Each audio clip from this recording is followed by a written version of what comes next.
Da am grossen Lagerfeuer ist es jetzt so richtig heiß. Heute tanzen wir zum grossen Fest, der grosse Indianerkreis.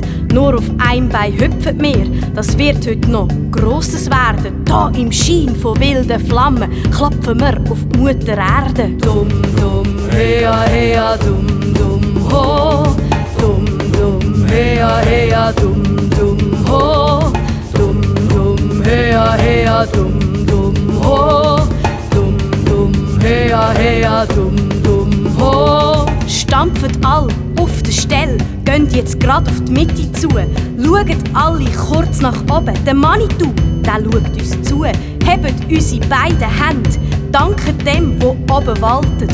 Feuer und Wasser, Luft und Erde, ist das, wo uns zusammenhaltet.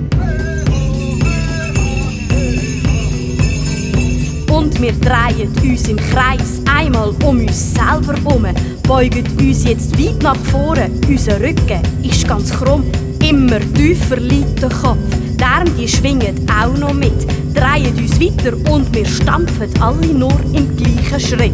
Dum dum hea hea dum dum ho, dum dum hea hea dum dum ho, dum dum hea hea dum dum ho, dum dum hea hea dum dum ho. Und wir gehen jetzt zurück nach aussen, auf dem Kreis im gleichen Tritt. Tanzen weiter, stampfen fester und unser Feuer, das knistert mit.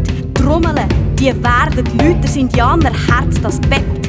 Jetzt wollen wir schauen, wer am höchsten seine Arme in die Höhe hebt. Dum dum hea hea dum dum ho, dum dum hea hea dum dum ho, dum dum hea hea dum dum ho, dum dum hea hea dum dum ho. Wir drehen uns nach innen, rasseln, klingen auch noch mit, stampfen weiter auf der Stelle, unser Indianerschritt.